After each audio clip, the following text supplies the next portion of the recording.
નમસ્કાર વિદ્યાર્થી મિત્રો, ધોરણ 8 વિષય વિજ્ઞાન અને ટેકનોલોજી પાઠ 2 સૂક્ષ્મજીવો મિત્ર અને શત્રુ. વિદ્યાર્થી મિત્રો, આખા વિડીયો દરમિયાન તમારે તમારી આઈડિયલ તમારી સાથે રાખવાની રહેશે અને જે કોઈ વિદ્યાર્થીઓએ અગાઉના વિડીયો ન જોયેલા હોય તો સૌપ્રથમ તે જોઈ લેવા, ત્યારબાદ આ વિડીયો જોવો. તો ચાલો શરૂઆત કરીએ. વિદ્યાર્થી મિત્રો, આ જે પાઠ છે, પાઠ નંબર 2 સૂક્ષ્મજીવો મિત્ર અને શત્રુ, તેના આઈડિયલમાં જે 71 પ્રશ્ન છે તે 71 પ્રશ્ન આપણે અત્યાર સુધીમાં કમ્પ્લીટ કરી લીધેલા છે. હવે આપણે અહીં જાતે કરવાના સવાલ જોવાના છે. તો ચાલો જોઈએ. પ્રશ્ન 1, સમજાવો સૂક્ષ્મજીવો પર્યાવરણને શુદ્ધ રાખે છે. આ જે સવાલો છે આગળ આપણે પાઠમાં ચર્ચા કરી જ ગયા છીએ, તો પણ અહીં સાથે જોઈ લઈએ છીએ. તો કે સૂક્ષ્મજીવો પર્યાવરણને શુદ્ધ રાખે છે કઈ રીતે?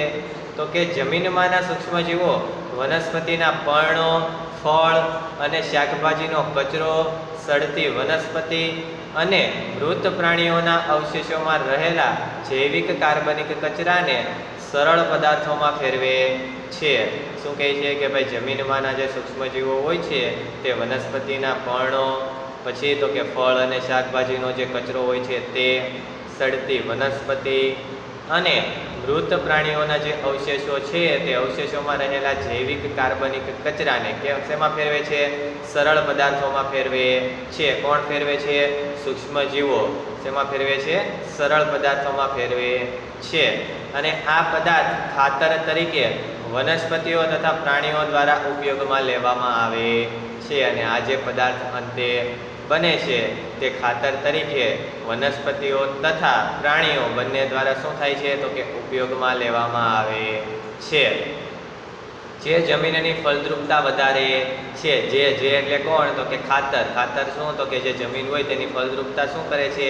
વધારે છે. આ બધી માહિતી આપણે પહેલા પાઠમાં અને થોડી ઘણી માહિતી આ પાઠમાં પણ સાથે સાથે મેળવી જ લીધેલી છે. આ પ્રકારે હાનિકારક દુર્ગંધ મારતા પદાર્થોના વિઘટન માટે સૂક્ષ્મજીવોનો ઉપયોગ કરી પર્યાવરણને શુદ્ધ કરી શકાય. શકે છે કે આ પ્રકારે જે હાનિકારક દુર્ગંધ મારતા એટલે કે ખરાબ જે દુર્ગંધ આવતી હોય તેવા પદાર્થોના વિઘટન માટે સૂક્ષ્મજીવોનો ઉપયોગ કરીને પર્યાવરણને કેવું કરી શકાય છે? શુદ્ધ કરી શકાય છે. કેવું કરી શકાય છે? શુદ્ધ કરી શકાય છે. આમ સૂક્ષ્મજીવો પર્યાવરણને કેવું રાખે છે? શુદ્ધ રાખે છે. પ્રશ્ન 2, કારણ આપો. છીંક કે ઉધરસ ખાતી વખતે નાક અને મોં પર રૂમાલ રાખવો જોઈએ. અને હાલના સમયમાં તો ખાસ આપણે જોઈએ જ છીએ. હવે રૂમાલ છે, આપણે રૂમાલ નથી રાખતા, પણ શું કરીએ છીએ?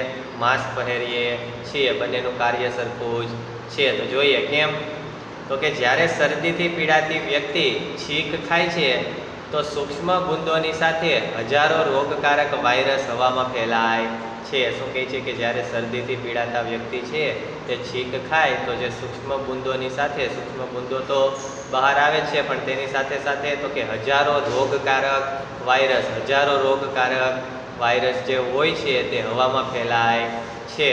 અને આ વાયરસ શ્વાસ દ્વારા લેવામાં આવતી હવા દ્વારા તંદુરસ્ત વ્યક્તિના શરીરમાં પ્રવેશ કરે છે અને તે વ્યક્તિ પણ બીમાર પડે છે. આ જે વાયરસ હોય છે, હાલના સમયમાં આપણે જોઈએ છીએ, આવા જે વાયરસ હોય છે તે શ્વાસ દ્વારા લેવામાં આવતી હવા દ્વારા જે તંદુરસ્ત વ્યક્તિ એટલે કે જે વ્યક્તિ બીમાર નથી, એટલે જે વ્યક્તિ તંદુરસ્ત છે, બીમાર નથી, તેવી વ્યક્તિના શરીરમાં પણ શું થાય છે?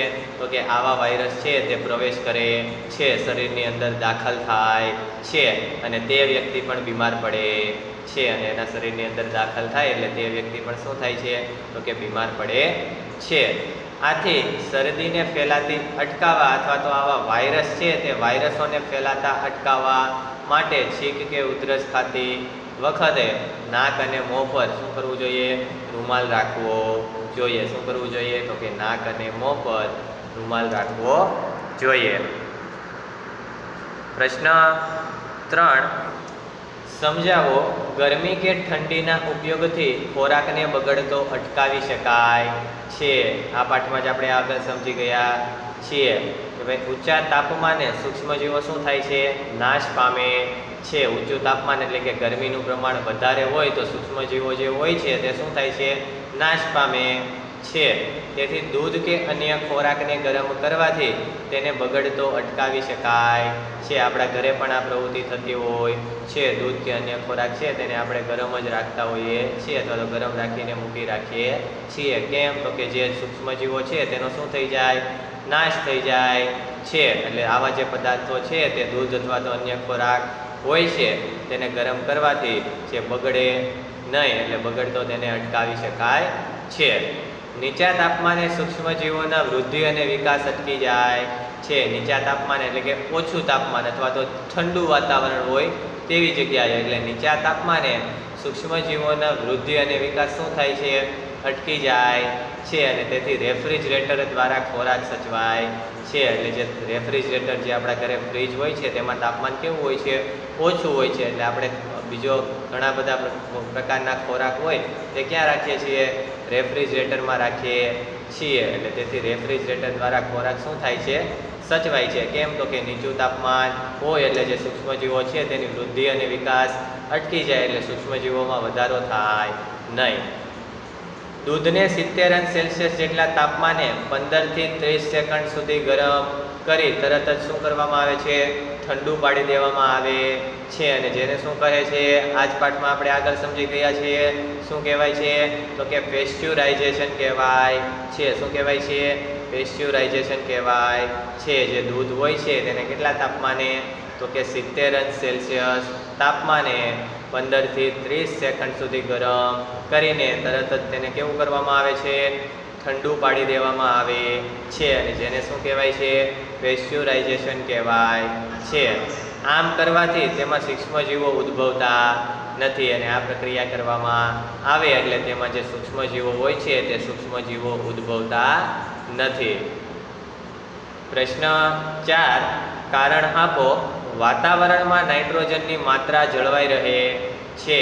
આ જ પાઠમાં આપણે જે નાઇટ્રોજન ચક્ર સમજ્યા તેના આધારે જ આમાં આપણે જવાબ લખવાનો છે. વ્યવસ્થિત રીતે આપણે સમજી ગયેલા છીએ, પણ સાથે સાથે અહીં જોઈ લઈએ તો કે વનસ્પતિઓ તેમજ પ્રાણીઓના મૃત્યુ બાદ ભૂમિમાં હાજર કેટલાક બેક્ટેરિયા તેમજ ફૂગ નાઇટ્રોજનયુક્ત ઉત્સર્ગ દ્રવ્યોને અને સજીવોના અવશેષોને નાઇટ્રોજનના સંયોજનોમાં પરિવર્તિત કરે છે.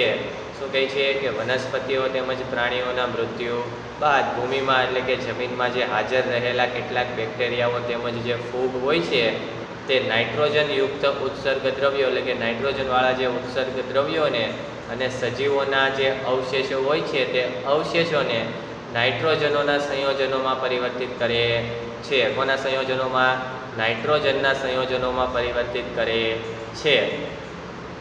કેટલાક વિશિષ્ટ બેક્ટેરિયા નાઇટ્રોજનયુક્ત સંયોજનોને નાઇટ્રોજન વાયુમાં રૂપાંતરિત કરે છે. કેટલાક વિશિષ્ટ બેક્ટેરિયા જે છે તે શું? તો કે નાઇટ્રોજનયુક્ત સંયોજનો છે તે નાઇટ્રોજનયુક્ત સંયોજનોને નાઇટ્રોજન વાયુમાં રૂપાંતરિત કરે છે. નાઇટ્રોજનયુક્ત સંયોજનો હોય છે પણ તેને રૂપાંતરિત શેમાં કરે છે? નાઇટ્રોજનને વાયુ સ્વરૂપે તે રૂપાંતરિત કરે છે. અને વાયુ સ્વરૂપે જ હોય છે એટલે જે ક્યાં ચાલ્યો જાય છે? તો કે જે વાતાવરણમાં ચાલ્યો જાય છે. વાયુ સ્વરૂપમાં જે નાઇટ્રોજન રૂપાંતરિત થાય છે તે વાયુ ક્યાં ચાલ્યો જાય છે? તો કે ક્યાં ચાલ્યો જાય? વાતાવરણમાં ચાલ્યો જાય છે. પરિણામે વાતાવરણમાં નાઇટ્રોજનની માત્રા લગભગ જળવાઈ રહે છે. આ ક્રિયા છે તે સતત ને સતત ચાલુ જ રહે છે. એક ચક્ર સ્વરૂપે ચાલુ જ રહે છે. એટલે જે નાઇટ્રોજન છે તે નાઇટ્રોજનની માત્રા વાતાવરણમાં લગભગ જળવાઈ જ રહે છે. આ નાઇટ્રોજનનું ફરીથી જૈવિક સ્થાપન થાય છે. જૈવિક સ્થાપન એટલે કે શરૂઆતથી આપણે સમજવાની શરૂઆત કરી ત્યારથી અત્યાર સુધી જે ક્રિયા થઈ તે ક્રિયા ફરીથી પાછી ચાલુ થાય છે. અને આમ નાઇટ્રોજન ચક્રના કારણે વાતાવરણમાં નાઇટ્રોજનની માત્રા જળવાઈ રહે છે. શું કહે છે? કે આમ જે નાઇટ્રોજન ચક્ર છે તે નાઇટ્રોજન ચક્રના કારણે, કોના કારણે? નાઇટ્રોજન ચક્રના કારણે જે વાતાવરણ હોય છે તે વાતાવરણમાં નાઇટ્રોજનની માત્રા શું થાય છે? જળવાઈ રહે છે. વિદ્યાર્થી મિત્રો, અહીં આપણો પાઠ નંબર 2 સૂક્ષ્મજીવો મિત્ર અને શત્રુ સંપૂર્ણ રીતે પૂર્ણ થાય છે. જે કોઈ વિદ્યાર્થીઓને આ પાઠનું કોઈ પણ કાર્ય બાકી હોય તો તેવા વિદ્યાર્થીઓએ સંપૂર્ણ રીતે વ્યવસ્થિત પૂર્ણ કરવાનું રહેશે. અને બીજું જે તમને વધારાનું હોમવર્ક આપવામાં આવે તે પણ તમારે વ્યવસ્થિત રીતે કરવાનું રહેશે. હવે આપણે આગળના વિડીયોમાં મળીશું.